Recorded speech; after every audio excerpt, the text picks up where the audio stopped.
Y'all, Hurela Hair just got me all the way together. What can you tell me? Absolutely nothing. Not in this unit. Oh my God, y'all, I am in love. So if you want to see how I got this bomb install, keep watching.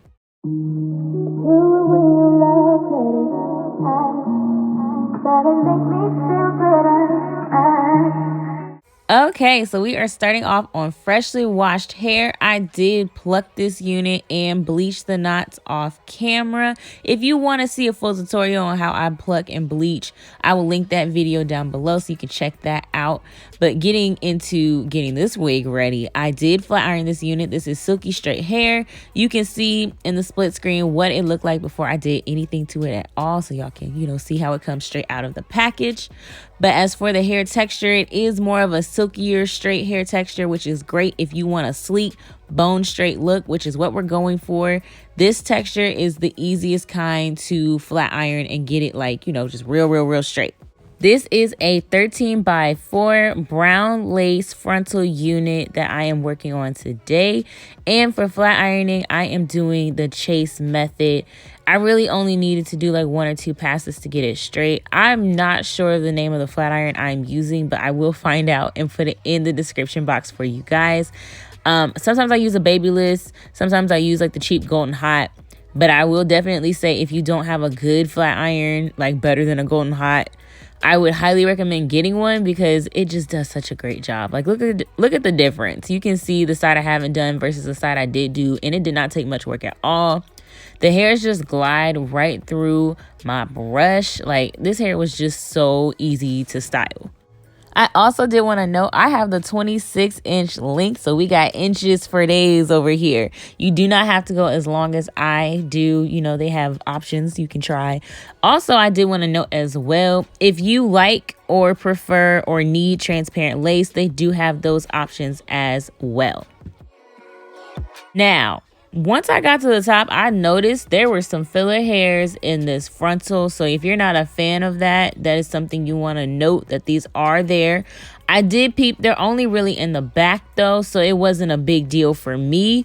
I just don't like when they're in the front and stuff because it gives you flyaways. But just in the back, it was fine. It laid down. But I did want to note, just in case anyone isn't a fan of that they are there. Okay, so getting into the lay before you slay portion, I am slicking my edges with some edge control. I'm using the Don't Touch My Hair edge control on the pineapple scent today. And I'm also brushing my hair back. Now, I have a lax or texturizer, whatever you want to call it.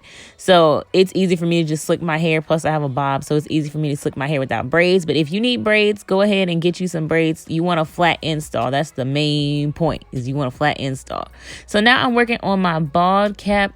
This is a lot easier than the last video. If you watched my last video where I did a bald cap, I went back to what I normally do. I do still use Slade by Jordan's tips of just trying to follow the hairline with your got-to-be instead of just spraying every which way all willy-nilly and stuff like that. So I do follow that, and I think that helps a lot. I also, I always forget the ear tabs. Every time I start doing a bald cap, I start spraying and totally forget to like cut around my ears. It is so funny. I can't believe I always do that. But anyways, back to the subject at hand. You want to make sure you do get behind your ears and all that. But I do go a little bit farther back. This is something I normally do with my bald cap that I did not do the last time I did this. And that is so that if the front starts to unravel on me a little bit, it won't unravel all the way because I secured it so far back. It's just a great way to have some like extra security with your bald cap. So then I dry it. I like to start out by drying it by pressing it down as if it was like a wig lace or something. And then I'd go ahead and just dry it like normal until it's pretty much dry. Now, something I normally do, again, that I did not do last video, was tie a scarf or an elastic band like I'm doing now around the hairline where you want it to really stick down. That usually always helps me to get a nice, good, seamless bald cap for my wigs when I tie it down like that.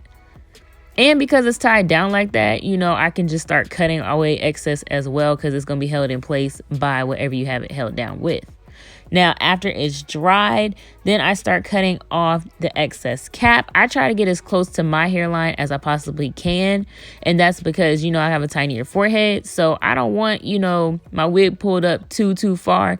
So that means my bald cap got to be pulled like just far back enough to where I'm not cutting into my hair. But it's, you know, I can like really just kind of inch the wig just a little bit forward past my hairline, but not too much. I hope that made sense. Now, some people, if they have braids in, like to sew the cap to the back so it's like real secure, but I'm not on that today. Maybe if I was going on vacation or something, but you know, I'm taking off my wigs and reviewing other wigs all the time. So no point for me, but if you really want it secure, you could do that. I'm taking my Bare Minerals, and that is what I use to tint my cap to match my skin tone. And then I check to see what the cap is looking like under my wig. Do I need to do anything else? Which I did for this one. I clipped it back some more. And then I also took some Got To Be Glued in the yellow tube, and I'm using that to kind of push the unraveled ends from where I cut back down into the skin so we can look like, you know, super bald. Once that's handled, we gonna try this again, make sure the cap is all good. I know y'all can't really tell from looking at the video, but I can see it in my mirror whether or not it's good. And we were good to go. So I started working on styling the hair. I am going to install this in sections, but I did have some new tea I want to share with you guys that it just randomly hit me while I was doing this video. This wig did not fully cover my sides. Y'all know that happens to me sometimes. So what I thought to do was go behind my ear a little bit and just cut in between the tracks so I could pull it forward. Like, why didn't I think of that beforehand till just now? But all it did was give me a little bit of extra room. I try not to cut into the hair. I would recommend, if I do this again, which I probably will, I would do this on a mannequin head so I could really see. But cut just in between the wig just a little bit, not on the hair, like in between the tracks. And you can pull the hair forward on the sides and you can have your whole edges covered. Y'all, I'm shook. Why did I never think of this? So like I mentioned earlier, I am installing this unit in sections. You can install it any which way makes the most sense to you. That's the best way to do it. I apply my wigs whatever the wind blows, however I'm feeling that day, to be quite honest. I'm using the Got To Be Glued in the yellow tube. That is something that's tried and true with me, unless I'm going like on vacation or something. Then I'll use like real glue. But most of the time I use the Got To Be Glued in the yellow tube. I love it. I do about 2 layers or so. You can do a little bit more if you want to. Y'all, I wasn't thinking again. If you saw my last video where I did a bald cap, the Got To Be made my cap unravel in the spray. And I started doing it again, but I caught myself after that front piece. I was like, oh, wait, no, not again. We're not going to do that again. So I lucked out because I did put the Got To Be more on my skin than on the bald cap. So it didn't get it too messed up or anything. So we were saved. It was good to go. But definitely, if you're doing a bald cap, don't do the Got To Be on your install portion. And then you want to marry the lace to the skin. You want to press that in, press it down, get it right in there because you want this to be melted. I did not have to tint my lace because it already came in the light brown that I needed. Like I mentioned before, though, they do have transparent options if you prefer or need that. But if you're my skin complexion or darker, I would say this cap will probably work well for you because if you're darker, you can always tint it down even more.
After I laid the wig down, I did fully dry the wig right then and there before I put any scarf or ball cap onto my head, because I wanted to go ahead and just cut the lace off after that without having to put the scarf on and everything first. Because if you know, you know, after you cut the lace off, you just gonna have to put the scarf back down again to put down the pieces that come up when you're cutting. Like, you can kind of see it now, like the pieces come up a little bit when you cut the wig off. So I was like, let me just do that part at once instead of having to do it twice. So that's what I'm doing there, is cutting off the lace. As you know, cut jagged, or you can use like an eyebrow razor if you don't, you know, feel comfortable cutting jagged. I will say the eyebrow razor though, you gotta be like good with your hand or you will easily cut into your wig. I've done it, trust me. I really prefer using the scissors personally, but I don't think that's like you have to do it that way. That's just a personal preference.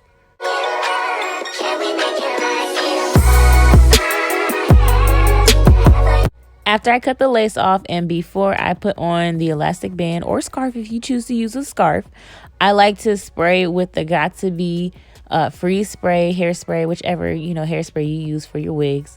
And that helps me to easily lay down the very front of the unit without having to do the most, you know, with any heavy products like the Got2b glued in the yellow tube or any other kind of gel product. Like, you want something light for that portion.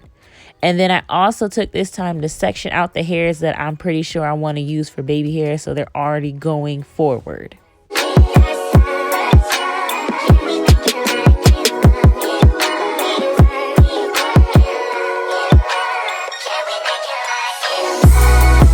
Now, before I get into styling the top, I did want to take a second to just brush out and detangle the hair. It's not a big tangler, but it is long hair, so you will have some tangling here and there, but I don't think it's, you know, bad. I have been, you know, flipping it and putting it every which way though, so that'll cause some tangling on you. I am doing a curved part because this is a 13x4 frontal, so I want to give the illusion like it's a little bit longer. Plus, I like a curved part when I'm doing a side part. I just do.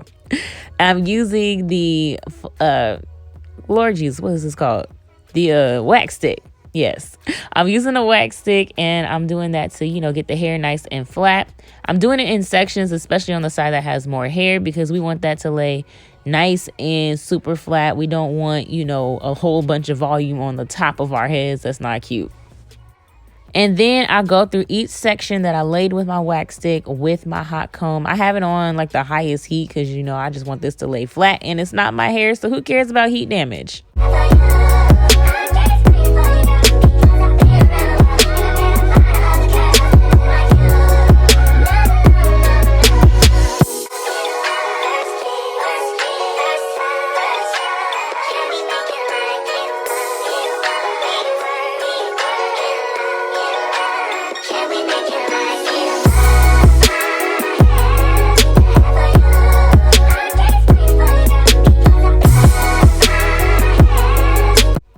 Ooh, yes, I know y'all see it. Y'all see this vision coming to life. Oh, this install is going to be bomb. Y'all see it.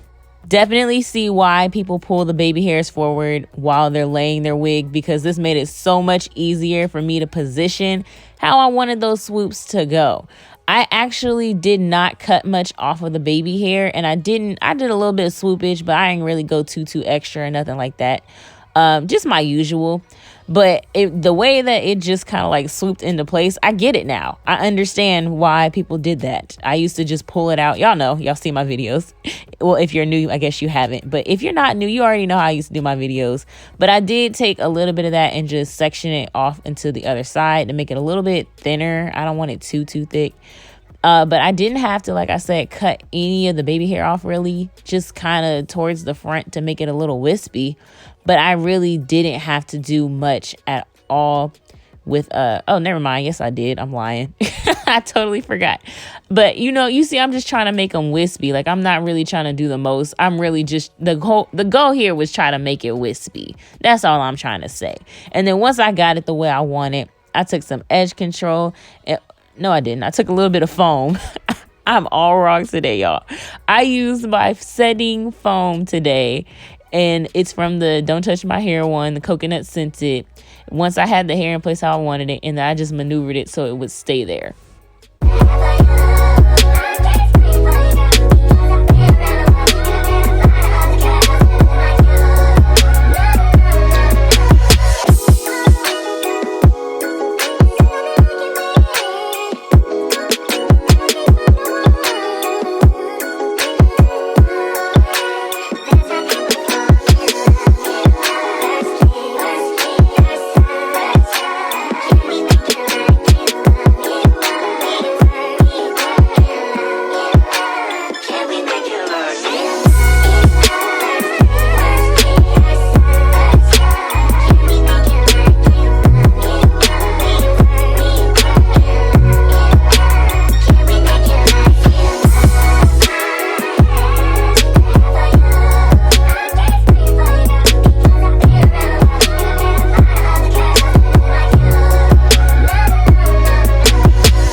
after that, I did some finishing touches to the side where the most hair is on, because again, the name of the game is flat. And then I also used my freeze spray as what it's actually for, which is holding spray, to set my hair in place in the front. And then this other side with the hair, it just really swooped into place how it needed to be on its own time. I think that happened while I was using the hot comb. So all I did was take my setting foam and just, you know, set it in place. Then I did the top just to make sure I didn't get any flyaways, but I really wasn't experiencing any flyaways with this hair. Ooh. And then I finished, I don't know where that came from, y'all. I finished off with adding a little bit of concealer in the part and blending that out. And this was the final result, y'all. I did that. Y'all can't tell me nothing right now. Like, this hair is laid and slayed. Y'all see this hairline? Oh, I put in work today, y'all. Like, this looks so good. If you're interested in Hurela Hair, and I do recommend this wig, I've been wearing it for a few days and I got a lot of compliments on it too. I'll have the information down below in the description box. Thank you guys so much for watching. Don't forget to like, comment, and subscribe, and I'll see you in my next one. Bye.